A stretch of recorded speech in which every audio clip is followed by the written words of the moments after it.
नमस्कार, capital TV देख रहे हैं आप। मैं हूं आपके साथ पूजा। ब्रेकिंग नाउ में बड़ी खबर आपको बता रहे हैं। ईरान में लगातार अटैक जारी है और खामनेई की मौत के बाद सबसे ज्यादा अगर कहीं विरोध देखने को मिल रहा है तो वो विरोध पाकिस्तान में हो रहा है। और पाकिस्तान से आज एक बार फिर बड़ी खबर ये सामने आ रही है कि लाहौर में यूएस दूतावास पर प्रदर्शनकारियों ने हमला कर दिया। तस्वीरें आपको दिखा रहे हैं, तस्वीरें देखिए। ये यूएस कॉन्सुलेट की तस्वीरें हैं जहां पे प्रदर्शनकारियों ने पेट्रोल बम का इस्तेमाल किया गया है और पेट्रोल बम के जरिए मेन गेट को तोड़ा गया है, जलाया गया है और जमकर नारेबाजी भी की जा रही है अमेरिका के खिलाफ, इजराइल के खिलाफ। तो क्या कुछ चल रहा है पाकिस्तान में आपको बताएंगे। मेरे साथ जुड़े हुए हैं कैपिटल टीवी के editor in chief doctor Manish Kumar. Sir, इसके पहले भी हमने देखा था कि कराची में जबरदस्त विरोध हुआ, कई लोग मारे भी गए। अब फिर से लाहौर में इस तरह की स्थिति बन गई है। इसका मतलब यह है कि वहां पे जनता और सरकार वो एक पेज पे नहीं है। इस प्रोटेस्ट पे मैं आऊंगा, लेकिन आपने जो बात कही कि युद्ध हो रहा है ईरान के साथ और गर्दन फंसी है पाकिस्तान की, और गर्दन इस तरीके से फंसी हुई है कि पाकिस्तान के रहनुमाओं को, वहां के आर्मी को, वहां के लीडर्स को समझ में नहीं आ रहा। ये बड़ी बड़ी डींगे हाँकने वाले, आज खबर आई कि राष्ट्रपति जरदारी वो घुटने टेक दिए, वो कह रहे हैं कि वो भारत से बातचीत करने को तैयार है। आहा, लेकिन वो तो ये भी कह रहे हैं कि एक और युद्ध की तैयारी में भारत। भाई वो भारत वो तो कह ही रहा है कि भाई भारत जो है वो युद्ध की तैयारी कर रहा है। तो पहले तो आप तो डींगे हाँकते थे कि ईंट का जवाब पत्थर से दिया जाएगा। आप युद्ध की तैयारी कर रहे हो तो हम पीछे, हम कम नहीं हैं। लेकिन आप क्या कह रहे हो कि एक और युद्ध जो है वो भारत करने की तैयारी कर रहा है, लेकिन हम बातचीत के लिए तैयार हैं। मतलब युद्ध से पहले ही सरेंडर। यह सरेंडर क्यों हुआ और किस बात को लेकर के पाकिस्तान में मुनीर छिपा हुआ है। एक आपने देखा कि किस तरीके से लगातार अफगानिस्तान अटैक कर रहा है, उसके एक F-16 को उठा ले गया, उसका एक पायलट जो है अभी भी तालिबान के कब्जे में है। लेकिन इन सब के बीच जो बड़ी खबर ये आ रही है कि जो प्रोटेस्ट हो रहे हैं, ये आज की तस्वीर है लाहौर की। और लाहौर में क्या हुआ, लाहौर में जिस तरीके का जो डिप्लोमेटिक जोन है, जहां अलग अलग देशों के अलग अलग तरीके से वहां पे जो एम्बेसीज हैं उसको बंद करना पड़ा। उस इलाके में आने वाली तमाम सड़कों के ऊपर वो कंटेनर लगा दिया कि ताकि कोई आ ना सके। लेकिन इसके बावजूद इतने सारे लोग आ गए। और ये जो आपने वीडियो दिखाया अभी कैपिटल टीवी के दर्शकों को, देखिए किस तरह से पेट्रोल बम मार रहे हैं गेट के ऊपर। इससे पहले कराची में घटना घट गई, ये लोग अंदर घुस गए। ये देखिए भीड़, कराची में ये लोग अंदर घुस गए, यूएस मरीन ने गोली मारी।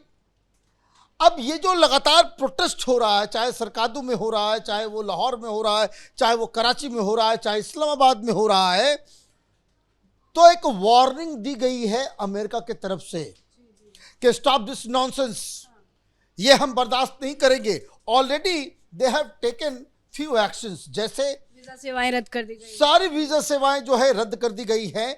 और अब वहां पे ये कहा जा रहा है कि आप लोगों को मैनेज करो। ये ऐसा लग रहा है कि वहां बैठ के पॉलिटिकल पार्टीज, वहां के लोग ही इस तरीके से माहौल खराब करने में लगे हुए हैं। तो एक तो अमेरिका की तरफ से उनको टेंशन है, लेकिन दूसरा ये देखिए, ये ईरान के एक जनरल के द्वारा ट्वीट किया गया है। ये ट्वीट किया गया है ये कि ईरान के अंदर जो हमले हो रहे हैं वो हमले दरअसल पाकिस्तान ने यूएस को और इजराइल को अपने एयर स्पेस इस्तेमाल करने की छूट दी। मतलब ये कि जो हवाई हमला ईरान के अंदर हो रहा है वो पाकिस्तान के एयर स्पेस के जरिए हो रहा है। और उन्होंने अपने ट्वीट में साफ साफ लिखा है कि ये पाकिस्तान ने ऐसी गलती करके वो अपने आप को दुश्मनों की लिस्ट में डाल दिया है, हम अब पाकिस्तान को नहीं छोड़ेंगे। ये सोशल मीडिया पे उनको वो डाला गया है। अब बात समझिए, एक अफगानिस्तान की तरफ से अटैक, दूसरी तरफ ईरान ने धमकी दे दी, तीसरी तरफ अमेरिका नाराज है कि क्या तमाशा करवा रहे हो, हमारे कॉन्सुलेट, हमारे लोगों को वहां पे जो है वो आप घेर के ये सारा काम कर रहे हो। और ऊपर से हिंदुस्तान बॉर्डर पे जो है जिस तरह से हमारे एक्सरसाइज वगैरह हुए तो वो दे गॉट स्पूक्ड, डर गए, हालत खराब हो गई पाकिस्तान की। और पाकिस्तान अब ये कह रहा है कि कहीं हिंदुस्तान अटैक ना कर दे।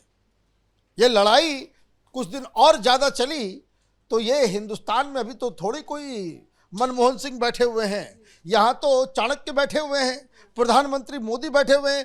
मौके पे चौका मारने में जरा सा भी वो कोताही नहीं बरतेंगे कि ताकि आप ये जो लंबी चौड़ी बातें कर रहे हो वो बड़ा खतरनाक है।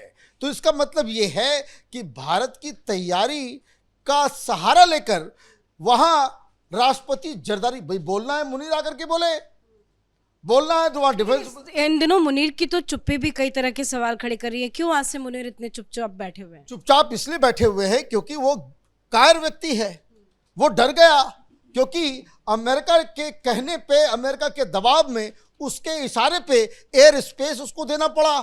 आप कहते हो भाई अल्लाह की आर्मी है, हम इस्लाम की आर्मी है, और ईरान पे हमला करवाने के लिए आप जो है एयर स्पेस दे देते हो। और इसीलिए वहां की विपक्षी पार्टियां भी अब ये सवाल कर रही है, लोग सवाल कर रहे हैं। और ये जो भीड़ है, इस भीड़ में पता है क्या नारे लग रहे हैं? ये अमेरिका के खिलाफ नारे नहीं लग रहे हैं, यहां नारा लग रहा है जो अमेरिका का यार है गद्दार है, गद्दार है। तो ये अमेरिका का यार कौन है? अमेरिका का यार मुनीर है, अमेरिका का यार शहबाज शरीफ है। और इसलिए ये उनको खतरा दिख रहा है कि अमेरिका भी नाराज, और अमेरिका के साथ आप खड़े नजर आ रहे हो तो जनता नाराज, ईरान नाराज, अफगानिस्तान नाराज, और सबसे बड़ी चीज चाइना नाराज। चाइना इसलिए नाराज, आप देखिए कि जैसे ये घटना घटी अचानक से चाइना ने इसको कंडेम किया और पाकिस्तान भी आकर के लाइन में खड़े होकर के कहा कि ये जो हमला जो है वो ठीक नहीं है। किसके दबाव में? बताया जा रहा है कि भाई चाइना के दबाव में। लेकिन फिर पेंटागन से फोन आ गया कि भाई साहब आप सुधर जाओ, हम तो वहां जा ही रहे हैं। और जिस तरह की वोकेबलरी, जिस तरह की बात व्हाइट हाउस से, पेंटागन से, अमेरिकी सरकार की तरफ से आ रही है, उसमें क्या कहा जा रहा है? उसमें यह कहा जा रहा है कि ईरान को के पास किसी भी कीमत पर हम न्यूक्लियर वेपन नहीं छोड़ सकते। उनके किसी भी, उनके जो न्यूक्लियर आर्सेनल है वो डेंजरस है, वो वर्ल्ड पीस के लिए। तो ये आर्गुमेंट तो इस तरह की घटनाएं होगी, अमेरिकन कॉन्सुलेट के ऊपर हमला होगा, आप मान लीजिए वो तो मरीन ने गोली मार दी। और अब जो नई तस्वीर आई है कराची से, उसमें वो साफ साफ दिख रहा है कि जो भीड़, इसके पास भी रिवॉल्वर, वो गोलियां चला रहे थे। 10 वहां यूएस कॉन्सुलेट में काम करने वाले 10 अमेरिकी के ऊपर गोलियां लग गई होती, किसी की मौत हो गई होती, तब पाकिस्तान का क्या होता? आप इसके सारी चीजों को समझिए, क्योंकि ये लोग तो अंदर घुस गए, आपने घुसने दिया। बाकी दुनिया के दूसरे देशों में क्यों नहीं प्रोटेस्ट हर जगह हो रहा है, लेकिन कहीं कोई ये हिमाकत नहीं कर पा रहा है, या हिमाकत कर पा रहा है क्योंकि पाकिस्तान की सरकार ये चाहती है कि भाई चलो वही एंगर जो है किसी तरीके से निकल जाए। लेकिन ये लेने के देने पड़ सकते हैं। अब वहां कोई बड़ी घटना घट गई होती, 3-4 अमेरिकन जो है वो इस भीड़ के निशाने पे आ गए होते, तब तो अभी एक उल्टा खेल चल रहा होता।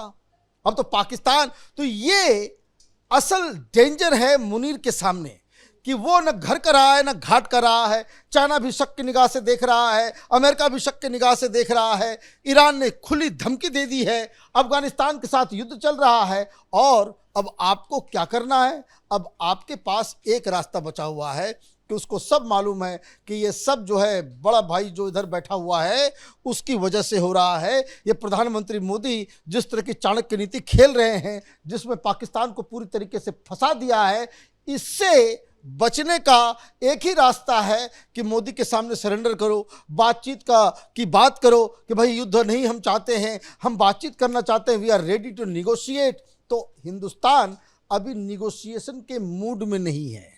जिस तरीके से हमारे जनरल ने कहा है कि 2 दिन लगेंगे पाकिस्तान को मिटिया मिट कर देने में, उस तरह की तैयारी हमारी है। तो ऐसा लग रहा है कि ये जो युद्ध है, इस युद्ध का जो पहला शिकार है वो तो ईरान है ही, ये दूसरा शिकार ये पाकिस्तान बनने जा रहा है। धन्यवाद सर जानकारी के लिए। तो युद्ध का असर साफ साफ पाकिस्तान में देखा जा रहा है और जो विरोध हो रहा है उसको लेकर भी आसिम मुनीर और शहबाज शरीफ फंसते नजर आ रहे हैं। आज लाहौर से तस्वीरें आई जहां पे यूएस एम्बेसी पे अटैक किया गया, हमला किया गया और अब बताया जा रहा है कि जो अलग अलग विरोध प्रदर्शन हो रहा था उसमें मौत का आंकड़ा भी लगातार बढ़ता जा रहा है। इस खबर में इतना ही। देखते रहिए कैपिटल टीवी। नमस्कार।